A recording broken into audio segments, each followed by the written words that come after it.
Olá, eu sou Caliel Henrique e você está ouvindo o quarto episódio do podcast SOS Uniteens, Vozes de uma Luta. Esse projeto é fruto da Lei Aldir Blanc e da Prefeitura Municipal de Araguaína e tem como objetivo recuperar a memória de um dos movimentos estudantis mais marcantes no Tocantins.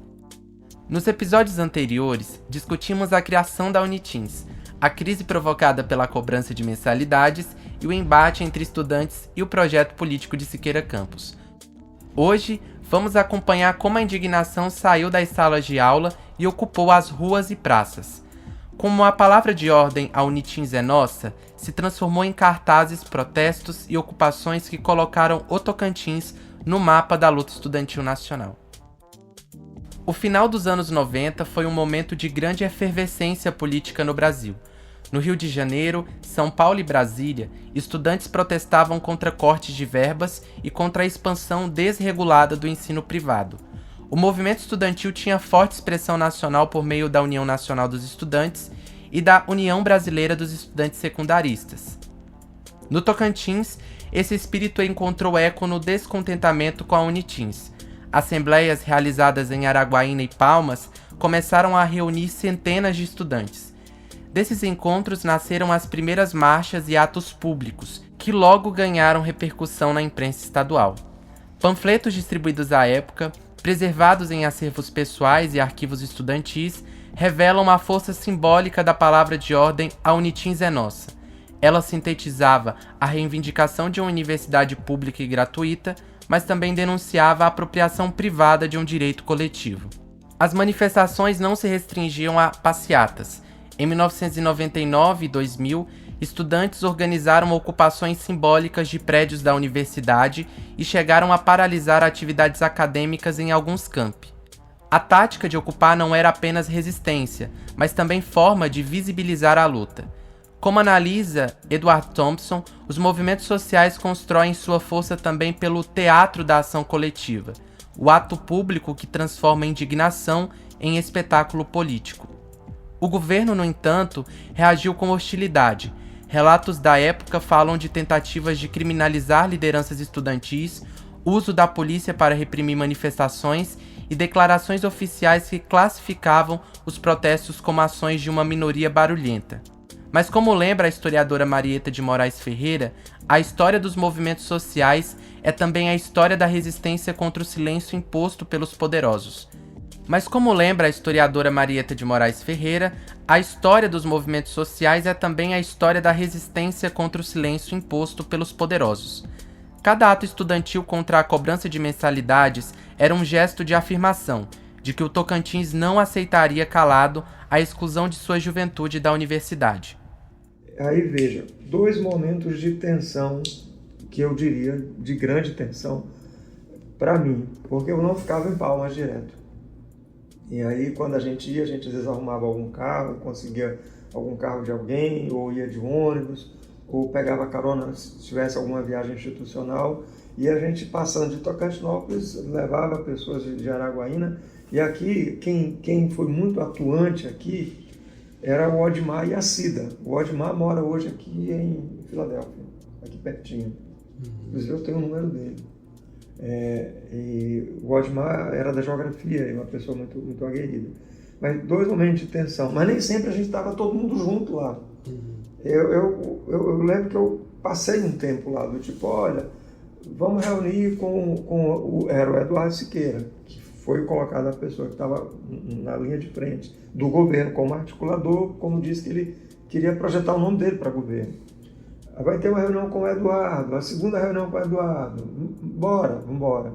Aí o SOS criou uma comissão multicurso, chamada de comissão multicurso, que cada curso tinha um ou dois representantes. Essa era a comissão que, em tese, dava aquele suporte ao SOS, e essa comissão ia para as reuniões. E eu lembro que cheguei em Palmas para uma reunião com o Eduardo Siqueira Campos.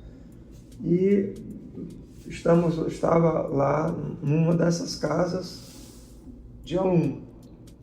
Casa de aluno, QG, né? A gente dormia de qualquer jeito, comia de qualquer jeito.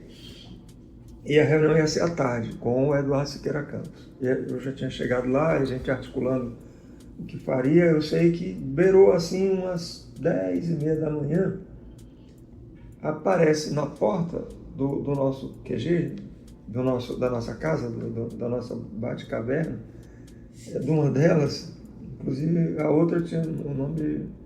Bom, pra lá. A gente chega na nossa porta um carro preto. Aquele carro preto que quando ele para, ele se balança todinho, sabe assim? Aí a gente olhou assim, o que será? E aí prepara para correr, sei lá, faz o quê? Tranca, aí de lá sai um motorista todo engravatado. E a gente viu que era um carro do governo, placa do governo. Aí chega o motorista e diz assim para nós: a reunião de hoje é tarde, não vai ser possível, porque o Eduardo Siqueira Campos teve problema de saúde, está internado, e aí ele não vai poder atender. Vamos deixar aqui uns cartões com alguns telefones, vocês caso queiram ligar e dizer alguma coisa. E é esse o recado que eu vim trazer para vocês. A imprensa teve papel crucial nesse processo. Jornais como o Jornal do Tocantins e o Diário da Manhã cobriram as manifestações, muitas vezes reproduzindo a narrativa oficial do governo, mas também abrindo espaço para vozes críticas. Manchetes da época destacavam os protestos em Palmas e Araguaína, com imagens de estudantes segurando faixas e enfrentando a polícia em frente à reitoria da Unitins. A memória desses jornais nos mostra como a luta estudantil, mesmo em um estado jovem e ainda em processo de afirmação, ecoava em todo o Brasil.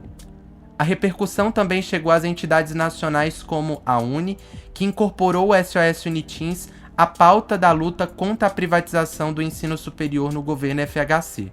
Assim, o movimento estudantil tocantinense se conectava a uma rede mais ampla de resistência nacional.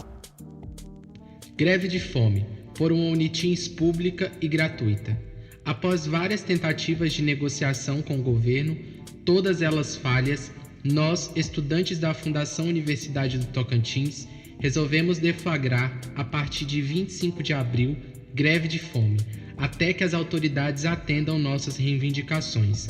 Essa atitude extrema foi a forma encontrada para sensibilizar o governo sobre a situação dramática da nossa universidade. A Unitins hoje proporciona aos seus alunos um ensino de péssima qualidade e ainda por cima muito caro para o padrão econômico tocantinense.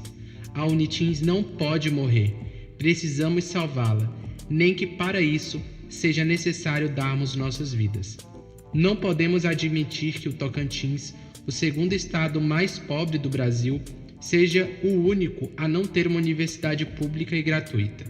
Isto é um desrespeito para o nosso povo. Para que a nossa causa seja vitoriosa, contamos com a sua compreensão e participação.